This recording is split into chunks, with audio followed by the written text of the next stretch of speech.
in occasion of the ICPM Lifetime Award.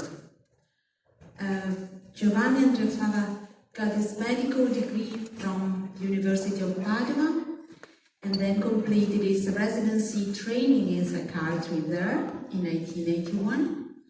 After working for several years in the US, he came back to Italy in 1988, where he established an affective disorders program at the Department of Psychology of the University of Bologna, where he was first associate professor of psychosomatic medicine and then professor of clinical psychology. He is currently clinical professor of psychiatry at the State University of New York at Buffalo. He has authored more than 600 scientific papers published in international impact journals and performed groundbreaking research in several fields. And he is regarded as one of the most influential scientists worldwide in psychiatry and psychology.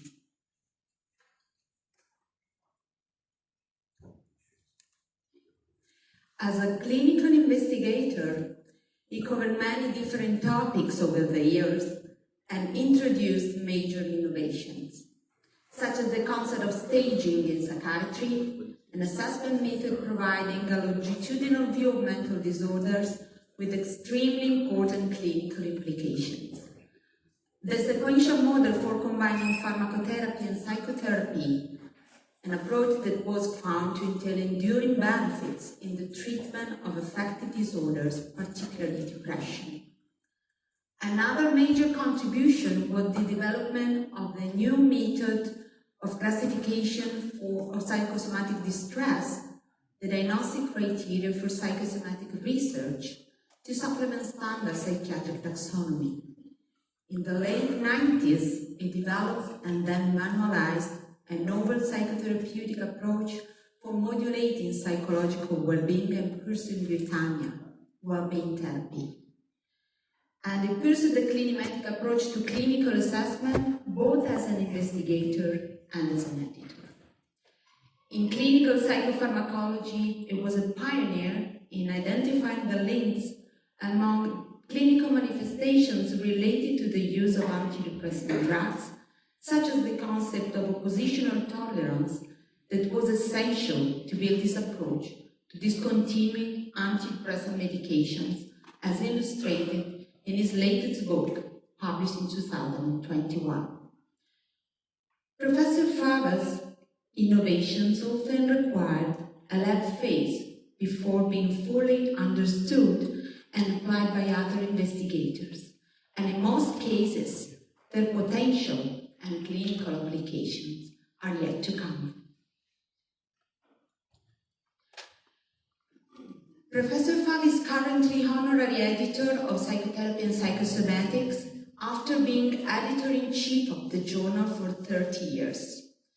And starting this editorship, the journal's impact factor has progressively increased over the years, reaching the outstanding value of 25.6. And the journal currently ranks fourth among both psychology and psychiatry journals, but it is the first of those publishing original investigations in psychology. But let me mention the major strengths and values of Professor Giovanni Fava. His commitment and competence, both as an editor and as a clinical investigator. His capacity to recognize the original and innovative features of papers and to bring psychosomatic research to the highest level. His creativity and curiosity, since he covered many different topics and introduced several innovations in both psychotherapy and psychopharmacology. His courage and independence. Professor Fava has shown how not to be afraid if one runs counter widely accepted paradigms and often huge financial interests, since this is the only way clinical science may progress. And his generosity in sharing his knowledge and his way of working with colleagues, young investigators, and students, and also in helping many authors to get the best out of their papers. And I would like to personally thank Giovanni for his passion in everything he does, his kindness and humility.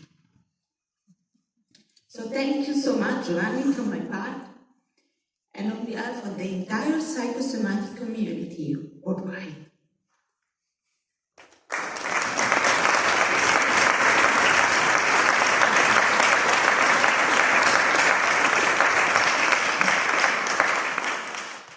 Today's lecture is entitled The Future of Psychosomatic Medicine, and Professor Fava will share the insights he has gained in his long career as a psychosomatic researcher, clinician, and editor. He will then outline an unbeaten path of research that he regards as particularly promising and may lead to a revolutionary approach to clinical practice. New perspectives are opening up, and psychosomatic medicine may be more timely than ever.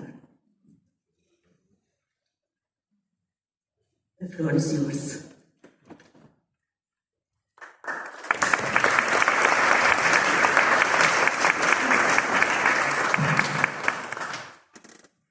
Thank you very much, and of course, honored of this award and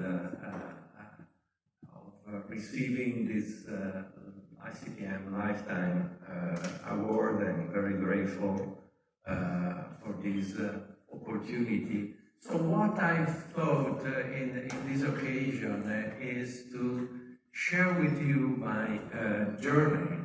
And from the journey, from the past, to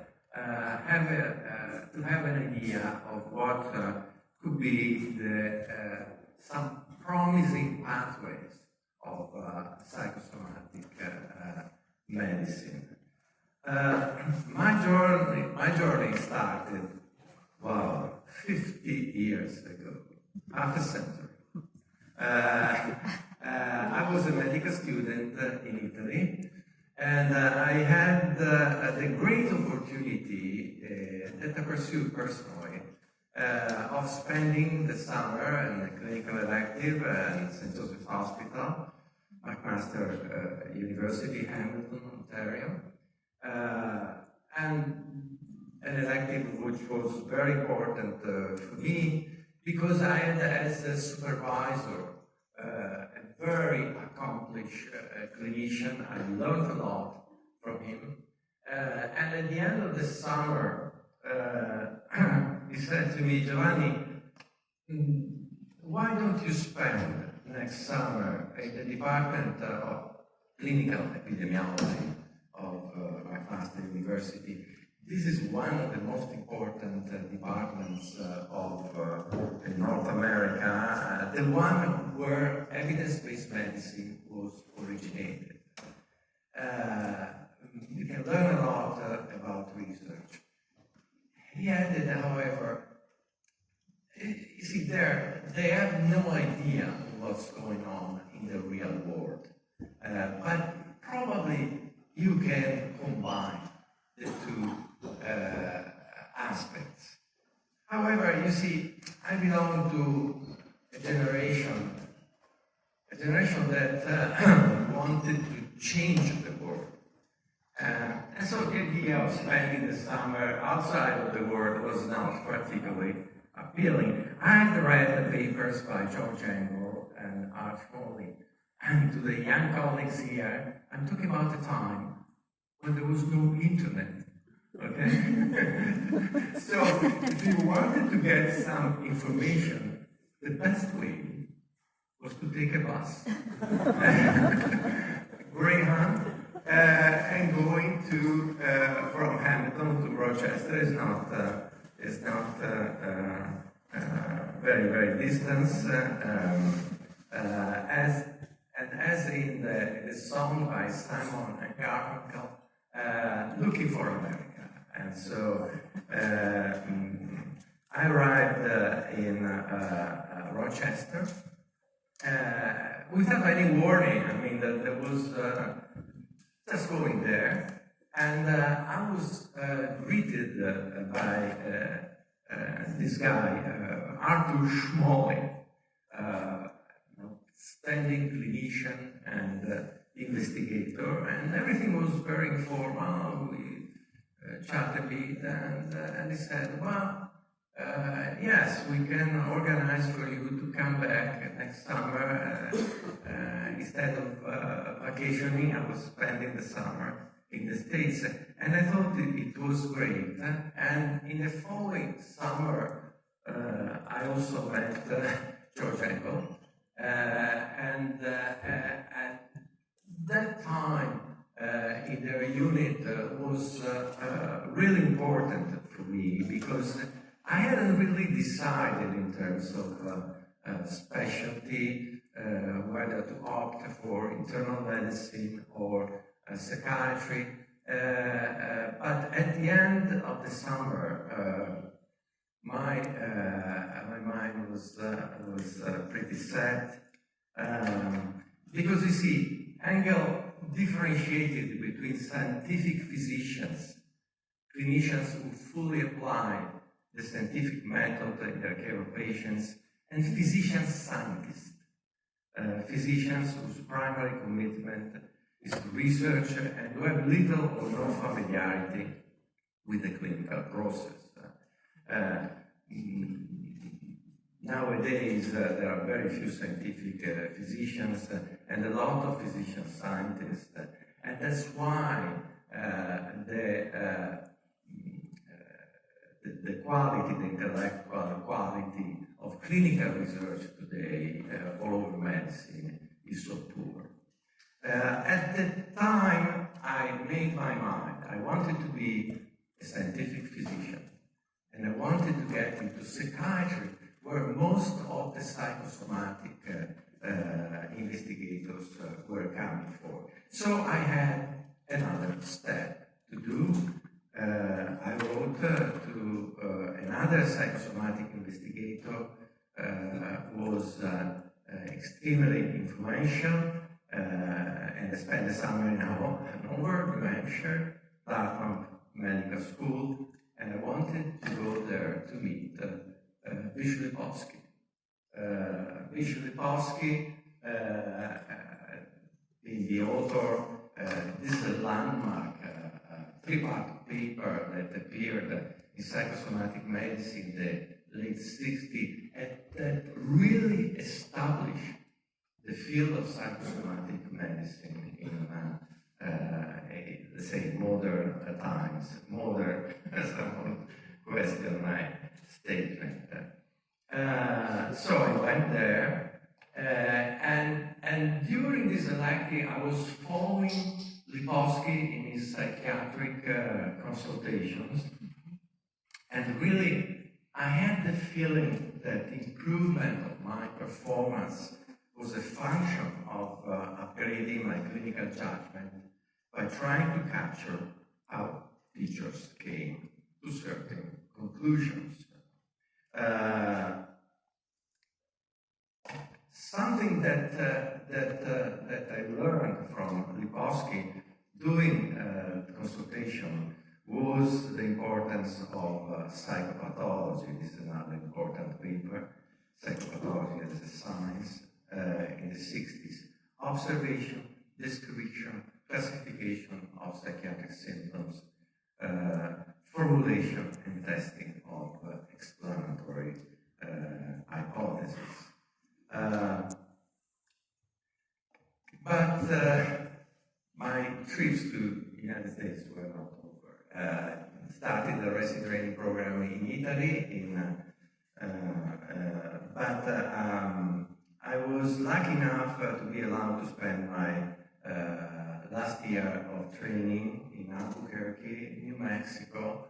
Why did I choose this remote place?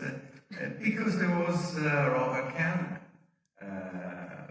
outstanding scientific physician, and I could learn really a lot from him, which I did. I was writing papers, and he was correcting almost every line of the paper till I thought that was satisfactory. Within, I learned the importance of health attitudes and behavior as major components of clinical encounters, and factors that shape lifestyle, presentation of symptoms, access to patient care, interaction between patients and physicians, adherence to medical advice, response to treatment. And then I've been working along these lines for decades, and we recently summarized our conclusion. But another person another mentor was very important to me. You see, I didn't spend time with him directly. This is Albert Feinstein, the father of clinical epidemiology in medicine. I was professor in Yale. So I didn't go to Yale to spend time, but his mentorship was based on correspondence. We were writing letters and mailing these letters with material and that we're exchanging. Why it was very, very important to me, by the way, the reason why I'm showing the pictures of these people is because is to share this award with them without their teachings and mentorship. I wouldn't be here delivering this lecture. So Feinstein was one of the things, very important things he did was the fact that he introduced the term clinimetrics, first in '82 and then in a book, that indicates a domain concerned with the measurement of clinical issues that do not find room in customary clinical taxonomy. That includes type, severity, and sequence of symptoms, rate of progression of illness, staging, comorbidity, psychosocial issue, how quality of life, how people react to medical disorders, problems of functional capacity, reasons for medical decisions. Clinimetrics was very marginal in terms of research in medicine the first 20 years because there was a lag phase. But then also with the journal, we were able to revisit the concept and make it running. Jenny was talking about courage. Yeah, I did something which was quite, I don't know whether brave or not, but about 20 years ago with the journal, we decided to stop considering papers based on psychometrics and force many authors to revise them in clinimetric terms. But in those years, talking about now the 90s, evidence-based medicine began to grow with the use of meta-analysis, development of clinical guidance from McMaster University. So I thought, maybe the road that I didn't take, maybe it was the right one, and now I'm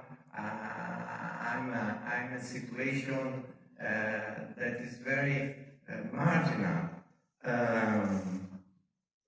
But then I was very, very happy that I didn't take the road. Because in those years, I became editor-in-chief of Psychotherapy and Psychosomatics. I kept the position for a very, very long time. And in that position, I could appreciate many of Feinstein's teachings, which were very important for me And one was the fact that this paper by Alma Feinstein and Ralph Horwitz criticizing evidence-based medicine, the excessive reliance on the average patients of randomized controlled trials, and particularly this what Feinstein called the statistical alchemy of meta-analysis in evidence-based medicine. What is statistical? That you use statistical procedures with very heterogeneous studies that lead to nowhere. You see, there was a lot of enthusiasm of meta-analysis, particularly 10, 20 years ago. Have they been helpful? No. We can say no. And as a methodologist, because as an editor, you have to be a methodologist, I can openly say that 95% of the meta-analysis that get published today, even in top journals, are pure junk. Because they have major methodological flaws. So again, we did another thing with the journal, very unusual, not accepting this type of a very highly heterogeneous meta-analysis. Then I became aware of another issue. After the DSM, there was a lot of enthusiasm with DSM. The classic study that was submitted to us was a case control study with psychiatric diagnosis and rating scales in a sample of medical patients were compared to control group. And this, I wonder, so what? Because these studies were missing a very important link between finding psychiatric diagnosis and the medical situation of the patients. And I became aware that these studies were also missing a large part of psychological distress that have been covered by psychosomatic medicine. In other words, the DSM-5, very important, essential, the DSM-5 is perimetric, by the way, captures only a narrow part of the information necessary for the identification of psychological factors that affect the course of medical disorders. So, from this past, what do we see as the future of psychosomatic medicine? And I just outline a few pathways. It's not that these are the only pathways, but these are some pathways that I regard as very important. First of all, the clinical approach. In the early 90s, and then subsequently updated with other psychosomatic investigators, let me include particularly Tom Weiss, we developed some diagnostic criteria to be used in psychosomatic research with the CPR. The first based on stress, and I'm going to describe these in a while. Two were aspects that were classic in psychosomatic medicine, type A behavior and alexithymia, but the difference was then formulated into a categorical description whether a certain characteristic was present or not. There were a lot of criteria that were concerned with illness behavior. The DSM-3, 4, 5, they do not address illness behavior as I learned in Albuquerque to do, so we thought that they were important. And then there were two further categories. One was the demoralization that was based on classic work by Schmolly and Engel by one side, and Jerome Frank and Figueiredo from another side, and irritable mood as an important component. So we developed this criteria, and they are now widely used, and even in this conference there have been many papers dealing with this criteria. And why this type of assessment may be important? Because it may provide an explanation in a number of medical situations. Let me just mention a few: high-level disability or compromised quality of life in relation to what is expected by disease status, delayed or partial recovery, insufficient participation in self-management or rehabilitation, failure to resume healthy role after convalescence. Let's just think of the post-COVID syndromes.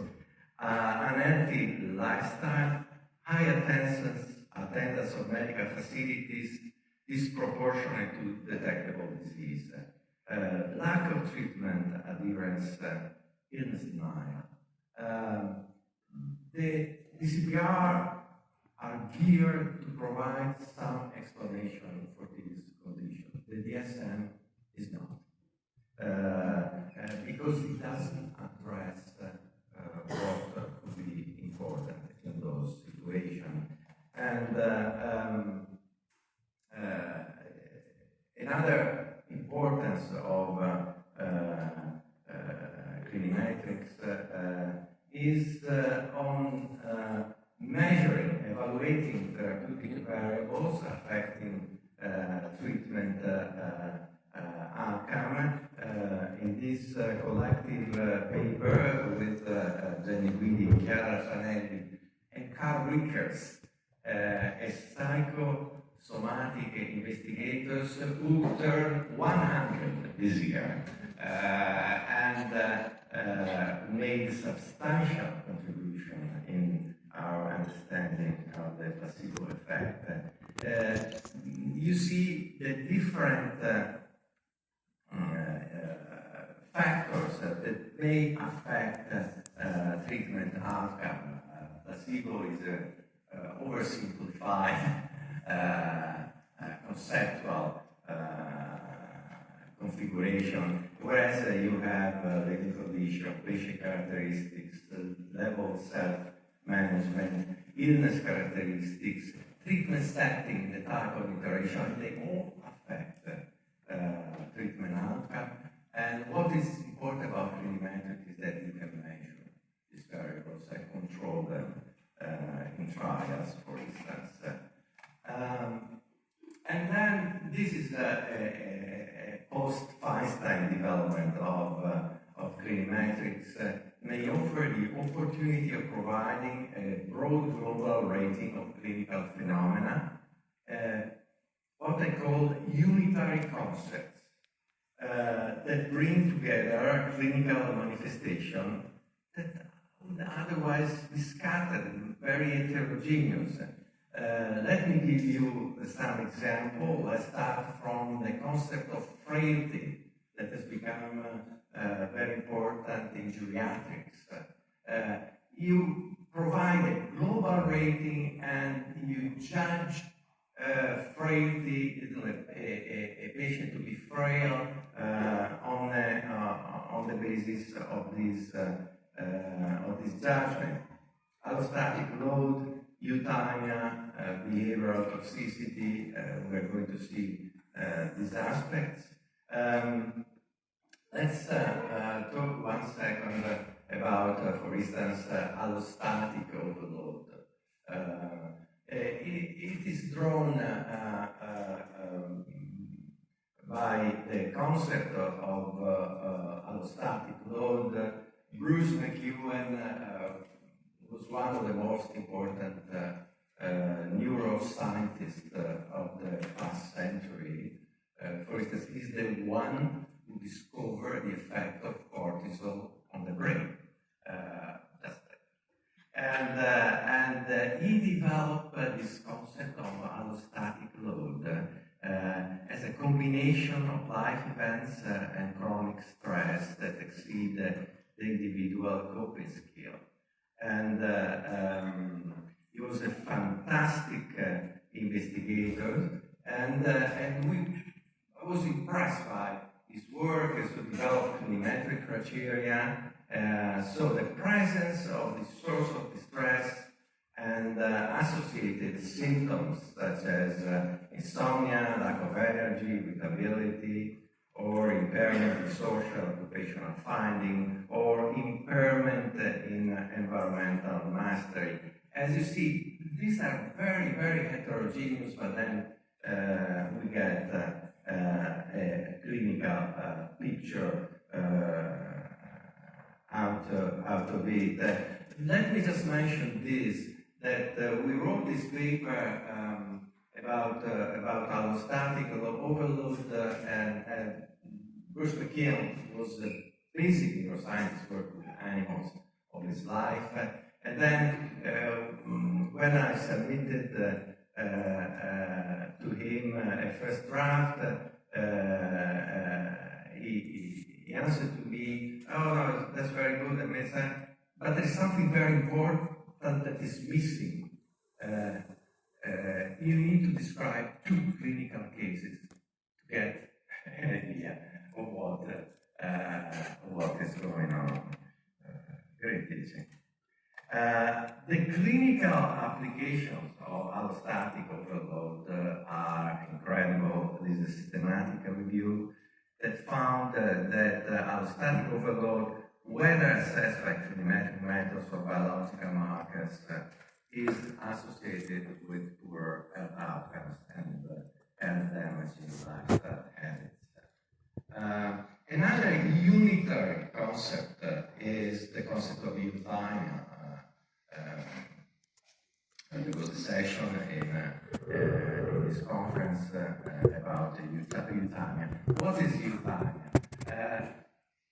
In psychiatric literature, euthymia was applied particularly to bipolar patients to indicate that there was no depression and no mania. But of course, this is not euthymia. It's not simply lack of mood disturbances, but it's also the presence of some positive affect,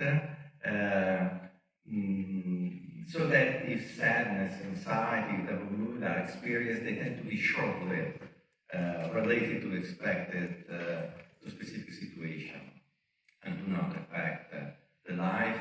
And the other part is psychological well-being, conceived particularly as the balance and integration of psychological forces, a unifying outlook of life, consistency and resistance to stress. So again, it's a unitary concept which may yield some meaning to things that are otherwise scattered.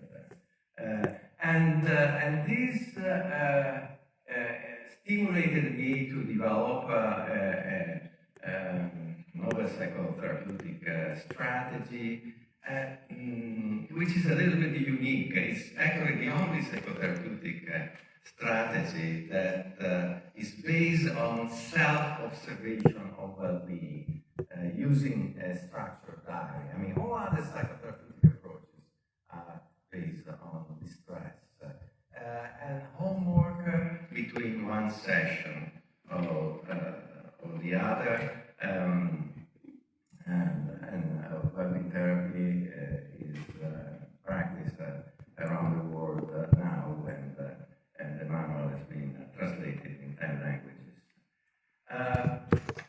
Another important issue, and that makes clinical concepts even more important. The traditional medical specialties, based mostly on organ system medicine, is still structured the way it was 200 years ago. So there is cardiology, gastroenterology, and it's very dangerous to trespass those boundaries because politically that's very difficult. But the problem is that our patients do trespass those boundaries and have symptoms and problems which cut across organ system subdivisions. In the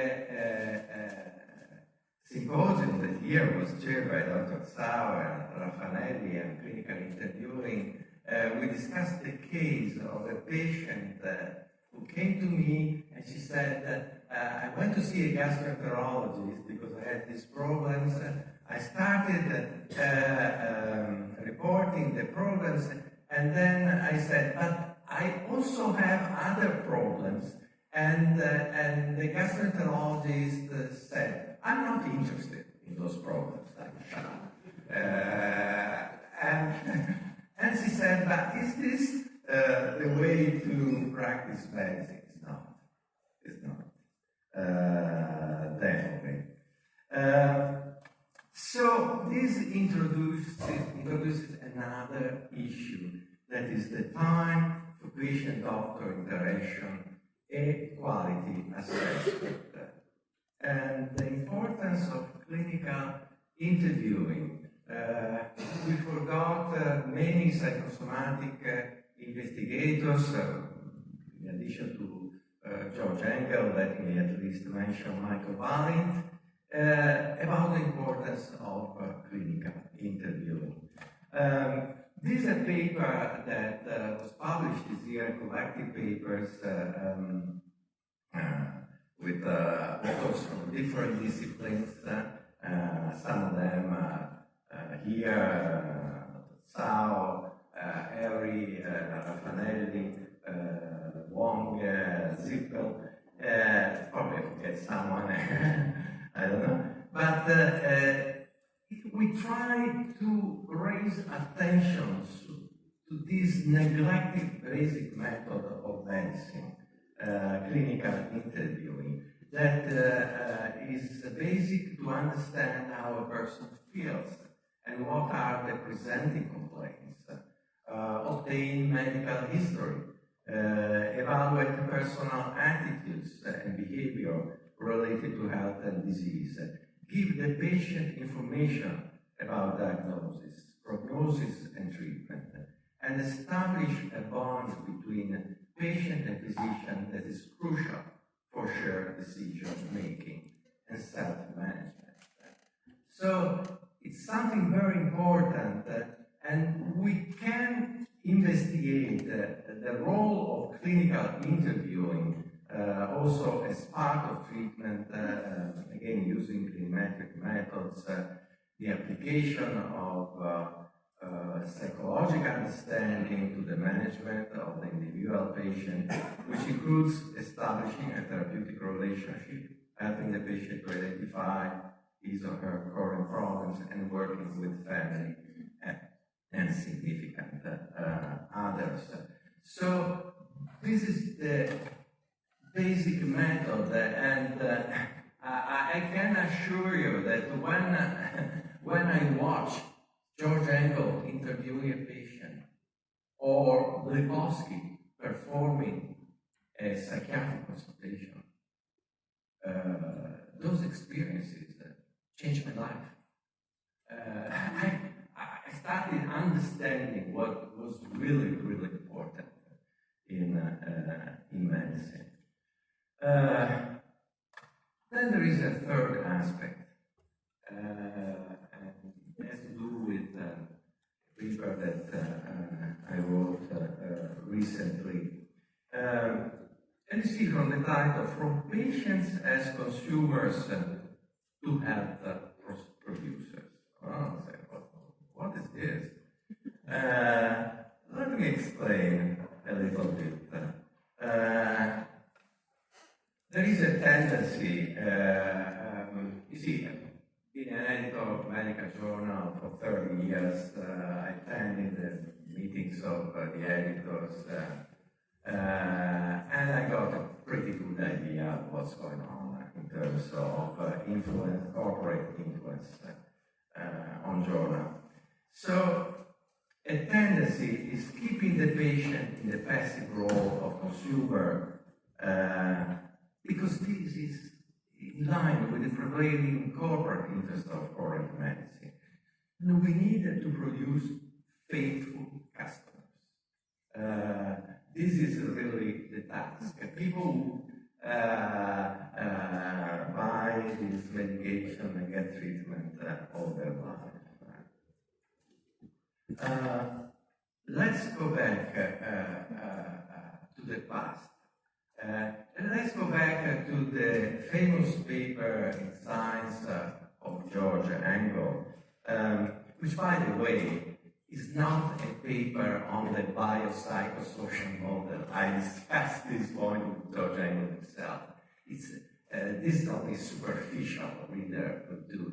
It was a paper on reductionism in medicine, its dangers, and how to overcome them. And it's amazing that in 1977, when commercial interest had such a low influence, Engel was able to point to the alliance between commercial interest in medicine and reductionism, leading to practices that were running against the health of patients. But of course, these were the problems that Engel identified. This is something that one of the most influential clinical scientists today in epidemiology, Giovanni A, wrote. Influential randomized trials are generally done by and for the benefit of the industry. Guidelines serve vested interest, and national and federal research funds are unable to address basic clinical questions. So the situation now is much, much worse. So what, and again, as an editor, I should mention, what is the standard review today? First of all, ghost written. At least 50% of the papers that appear in the literature are ghost written. The beginning it was sort of subtle, but now it's much more clear. You put as many influential authors as possible, but the important point is to avoid any clinical conclusion. We need further studies, of course. What is need further studies? Because it's the fourth point, not raising doubts that may affect prescription practices. So stay away from the clinical arena. So one of the things that I learned to do is go to some literature in the past, and I met a paper by a retired practitioner in the UK, Julian Hart. And after he retired, he wrote this paper to share what he understood about medical practice in all these years. I try to revisit that paper. What Hart emphasized is that the patient should be moved from the position of passive consumers to health producers. And what is a health producer is exactly what is claimed in many studies, health behavior, and behavior that affects health status, and motivating people to make beneficial changes in their behavior. This would be an important part, an important aspect where psychosomatic medicine is going to have a role. And let me mention here that in a vision that Jerome Frank shared in the early 60s in his classic book, Persuasion and Healing, psychotherapy is a form of guided self-therapy. In a way, the aim of psychotherapy is to transform patients into health producers. Let me mention the fourth and final point, clinical judgment. Okay, all clinicians, regardless of the specialty, what they're doing, practitioner, cardiologist, internist, use sophisticated forms of clinical judgment, master techniques of interviewing and history taking, clues that the patients may get, formulate global unitary judgments. This patient needs to be admitted to the hospital, can be discharged. And in the practice, they integrate biological, psychological, and social issues. However, these skills are minimized, and clinical judgment is considered a very subjective and primitive form of practice, instead of relying on the junk of meta-analysis and the corrupt guidelines. And particularly in psychiatry, psychiatrists are constantly reminded that genetics and neurosciences are going to transform and improve their practice. We really haven't seen a thing in the past 20 years. We may hope. However, I believe that clinical judgment needs to be explored and may provide new perspectives, particularly in multidisciplinary services. Something that I published in the Journal of Clinical Epidemiology, which is the Journal of Methodology in Medicine, is that evidence-based medicine does not represent a scientific approach to medicine. It's only a restrictive interpretation of the scientific approach to clinical practice, which needs to be integrated with medicine-based evidence. That is another approach that we hosted in our journal. Evidence-based medicine has become the marketing arm of the pharmaceutical industry. You have a diagnosis and you need to deliver a certain type of treatment. So, why this is important? Because psychosomatic medicine could lead psychiatry and other medical disciplines to an overdue reappraisal of guidelines, to reestablish the primacy of clinical judgment, and to use clinimetric strategies that may pave the way to personalize medicine. So, what's the future? How is the future of psychosomatic medicine? That's the topic that I chose, and I'm supposed to have a take-home message. I'm convinced, and my conviction has been increased by this excellent meeting, that if we stick to the intellectual richness of our past, of our origins in terms of psychosomatic medicine, and we pursue clinical hypotheses and investigations, indeed, the future of psychosomatic medicine is very promising, and our best years are yet to come. Thank you very much.